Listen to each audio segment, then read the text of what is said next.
that speech was so unhinged. Okay, I'm gonna put this out there. I'm in recovery for addiction. I was a prescription pill head. I'm 4 years and 7 months sober. I think I can actually tell you the cocktail he's on. Oh, please do. I'm in a beef with Elon. Okay. He is very mad at me. He personally took away my account on formerly Twitter because I refused to call it X, which is now a Nazi playground. But I did like the old Twitter, and I miss the old Twitter. I never thought I'd say anything positive about Jack Dorsey, but there you go. Yeah. And I still have. Okay, here's my question. Do you think it's possible that Trump and Elon could turn the national currency into crypto? Serious question. That's what honestly, I wouldn't put anything by them. They have a big crypto reserve now, and so I think that might be the first step into making it into our national currency, which is horrifying. Yeah, I mean, Kathy, they couldn't be trying They couldn't be trying to destroy this country any faster if this wasn't their aim. I mean, and that's what I think he's trying to beat the Hitler 53 days. I really do. So competitive. Yeah, exactly. But, Kathleen... He's super competitive with Hitler. He's like, oh, Hitler did this so much better. I got to get on this. So I have to ask you, so Al Green stood up and heckled the president, obviously. But the 10 Democrats that voted to censure him, and apparently they're scolding them. Did they learn nothing from you? We need... They learned nothing. Yeah. I mean, They learned nothing.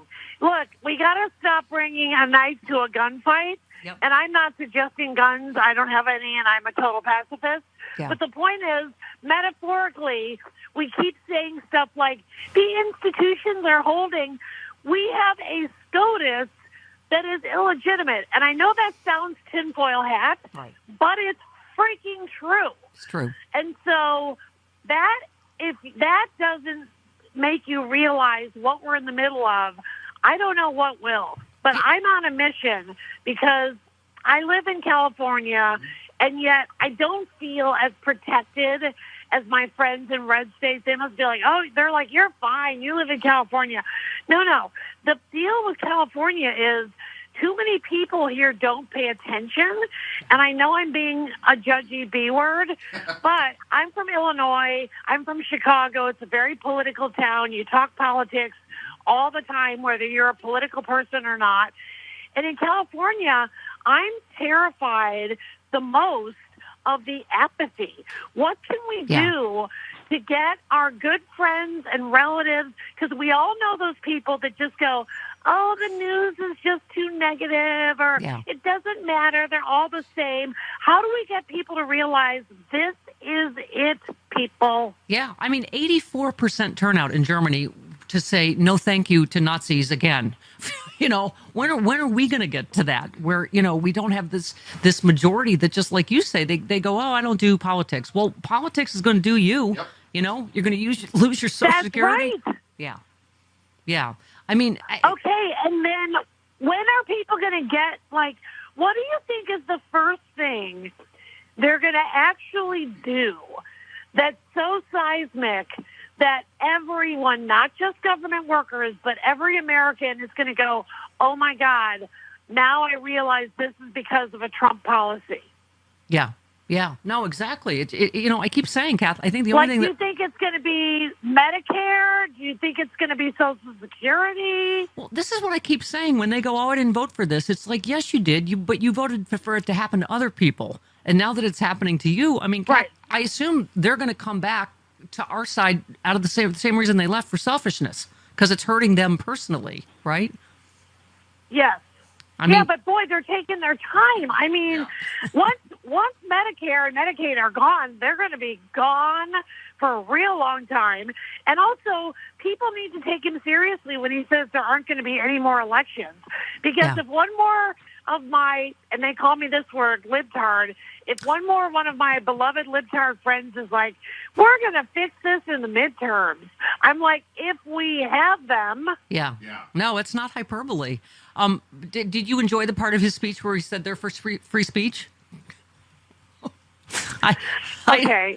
Because I was thinking when you said knife to a gunfight, I was like, Kathy, don't mention weapons because you know the damage you did with a Halloween mask and ketchup. Yeah. I mean, thank you. I'm already known as the decapitator, so the last thing I should be talking about is weapons. Although I wouldn't know how to even use a butter knife. But anyway, that speech was so unhinged. Okay, I'm gonna put this out there. I'm in recovery for addiction. I was a prescription pill head. I'm 4 years and 7 months sober. I think I can actually tell you the cocktail he's on. Oh, please do. Yeah. Go ahead. As a junkie in recovery, because even though I'm not doing drugs anymore, you always say you're in recovery because it's like a lifelong thing. Right. I'm telling you, he's on, and I'm going to say it's courtesy of Dr.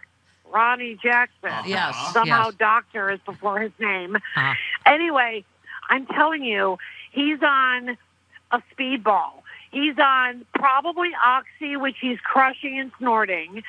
And then I think he's hitting the Xanny bars, which is Xanax. And I think he's hitting the Adderall, which is what the gays and I call Adderall. So I think it's Adderall, Oxy, and Xanny bars. And he crushes them up and snorts them because he's a total, 80s guy. Yeah. Like, that was his era. And so I think he's still doing the drugs of that day in the way they were being consumed, is my guess. Yeah. Which, by the way, this interview will lead to a call from the Secret Service. They just have me on speed dial. Both of us. And I know them all now in the LA office. I'm like, Joe, how are the kids? Okay. I will use you as a human shield. I'll be like, I've got Kathy Griffin. Take her first. Go ahead. Throw me first. I know exactly which lawyers to call. They're all very well paid. Well, all this, these threats and people that are scared, Kathy, you were there first. It's, and I keep saying this, you can model cowardice during these times, and you can model courage, and you have always modeled courage, and it cost you something. This Republican Party is part of the reason we're here. 6.5 years of work, Jeff. What's that? 6.5 years of work. And let me tell you, it was rough. And I don't like to admit that played a part into it, but it absolutely did. People are scared of me. They're still scared of me. My own industry, the power players turned their back on me. The gay community stuck with me, thank God. By and large, women stuck with me, thank God. That's kind of my demo of who comes to see me on tour. Thank God they buy tickets. Right. But it wasn't until people started actually buying tickets to one of my shows that I was able to kind of come back. And then, boom, the guy gets reelected. And I'm thinking, well, I'm halfway through the tour.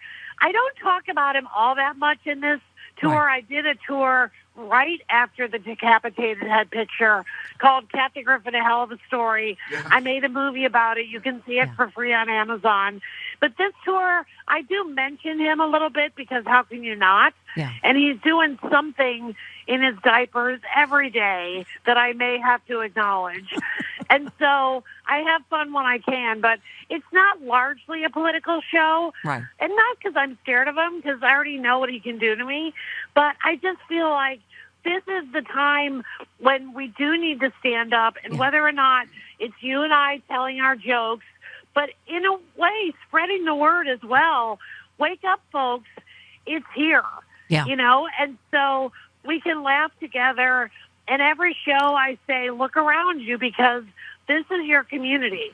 And what they've done that's so freaking much more effective than our team is they stick together, and it's time that we take a page out of their book. Thank you. And we stick together no matter what. Thank you. And so, yes, I'm with you. When it comes to the State of the Union, I don't want one faction to be wearing one color from our team and one faction from our team to be wearing another color, and some of them don't go. First of all, don't look at me because I want President AOC. Yeah. I think she's just amazing Yeah. and should run the country. And obviously, people are threatened by her because the guys want to sleep with her and they know they don't have a shot. Yeah, and I actually believe that's underneath all of the hatred toward her. Yeah, and Kathy, it's the same reason you're so powerful. I mean, because the power of humor is what scares the crap out of them, and you are fearless, and it scares them. They want us to be afraid. They want us to have despair. And at a time when ABC and CBS and all these Republicans are bending the knee, there you are out there, just our warrior. And I couldn't love you more, honey. I'm so proud of you and all you've been through. You're back at you, because you and I, Steph, we just don't. I'd like to take credit for it, but we don't even know how to bend the knee. Like, you and I have been doing this our way for so long. If I bent the knee, I would break a hip. So I'm not going to bend the knee, and I know you won't either. And that's why I love you. I love you too. The tour is my life on the PTSD list. You have got it, bucket list. You've got to see Kathy Griffin live. Love you so much, honey. Come back anytime. We miss you. All right. Love you, love you, love you. All right. Thanks, Kathy. Bye, sweetheart. There she goes.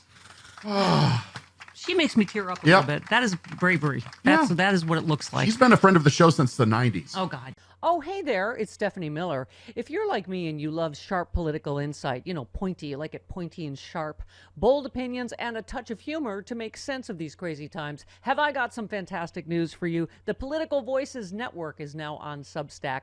This is your new go-to for the best in independent media. We're talking about my show streaming daily with episodes on demand, the fearless of journalism of Brian Karem, the brilliant side-splitting satire of John Fugelsang, the unrelenting working-class advocacy of Rick Smith, and so much more. Here's the best part. Subscribing is so easy. You can join for free or go to the extra mile. Support these incredible independent voices by signing up for a full subscription starting at just $8. You'll get access to exclusive content, behind-the-scenes insights, and a chance to directly fuel fearless, unfiltered media. So what are you waiting for? Head on over to politicalvoicesnetwork.com. Hit that subscribe button and become part of the movement keeping truth alive in an era of corporate media overload. Every subscription helps, especially yours. One more time, that is politicalvoicesnetwork.com. Sign up now. Do it.